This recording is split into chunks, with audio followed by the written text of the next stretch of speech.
বুঝলেন না যে এই রাজ্যের মুখ্যমন্ত্রী যিনি আছেন তিনি হচ্ছেন ন্যারেটিভ তৈরিতে এই দেশের মধ্যে সর্বশ্রেষ্ঠ। তাহলে তার ন্যারেটিভটাকে যদি কাউন্টার করতে না পারেন তাহলে দাবি আদায় হবে কিভাবে?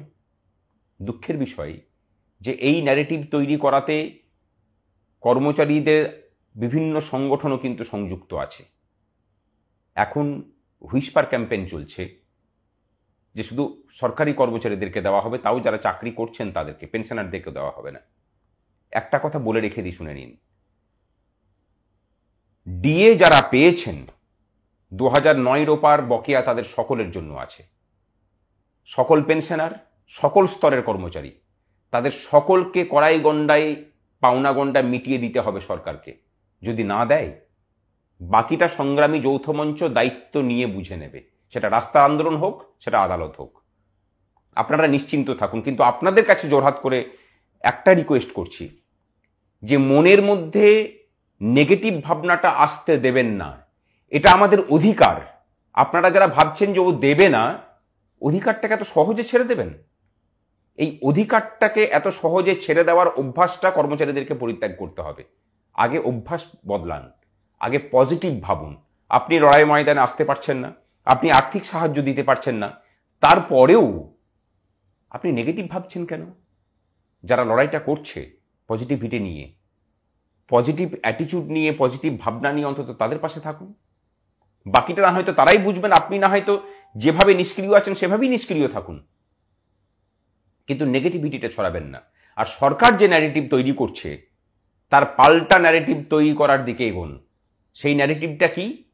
কর্মচারীদের যে ন্যারেটিভটা হবে যে আমরা সকলেই যারা এই রাজ্য সরকারি কর্মচারী বিভিন্ন স্তরের, সেটা আন্ডারটেকিং হতে পারে, সেটা স্পন্সর্ড হতে পারে, যারা কাজ করি তাদের প্রত্যেকের ডিএ বকেয়া আছে রূপা 2009-এর।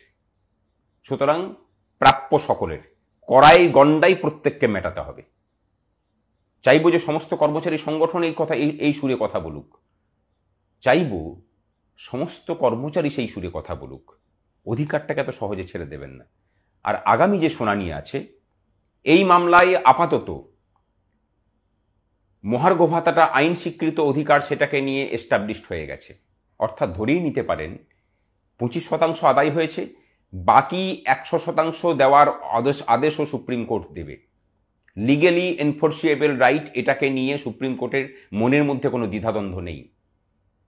এরপর মামলার পরবর্তী ধাপে যে বিষয়টা নিয়ে আলোচনা হবে যে এটা আমাদের মৌলিক অধিকার কিনা, is it hour fundamental right or not, এটাকে নিয়ে বিবেচনা হবে।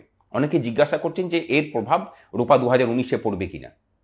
আমরা প্রত্যেককে বলছি যে পরবর্তী শুনানির উপর সেটা নির্ভর করছে। আমরা যদি এটাকে লিগ্যালি আমাদের ফান্ডামেন্টাল রাইট হিসাবে এস্টাবলিশড করতে পারি সুপ্রিম কোর্টে, তাহলে রূপা 2019-এর উপরেও এই রায় কার্যকরী হবে, তাতে ডিএর কথা লেখা থাক বা না থাক। সেই কারণেই মাননীয় বিচারপতি বলেছেন যে এই মামলার কিন্তু প্রভাব গোটা দেশের কর্মচারীদের উপর পড়বে। আপনারা সকলেই পজিটিভ থাকুন আর সকলেই পাশে থাকুন। এটা একটা জয় শুরু হয়েছে, বাকিটাও হবে। সরকার চাপে আছে, নেগেটিভিটি ছড়িয়ে সরকারের হাতকে শক্ত করবেন না, সরকারের ন্যারেটিভটাকে আরো বেশি করে শক্তপোক্ত করবেন না। নিজেদের ন্যারেটিভ তৈরি করুন, যার কাছে সরকারকে যেন পরাজিত হতে হয়। আর সরকারের ন্যারেটিভ যারা ছড়াচ্ছে তাদের চিহ্নিত করুন। জেনে রাখবেন যে এরা প্রকাশ্যে বা অপ্রকাশ্যে সরকারেরই লোক। ভালো থাকবেন। আজকের মতো এটুকুই। দেখা হচ্ছে পরবর্তী কোনো ফেসবুক লাইভে।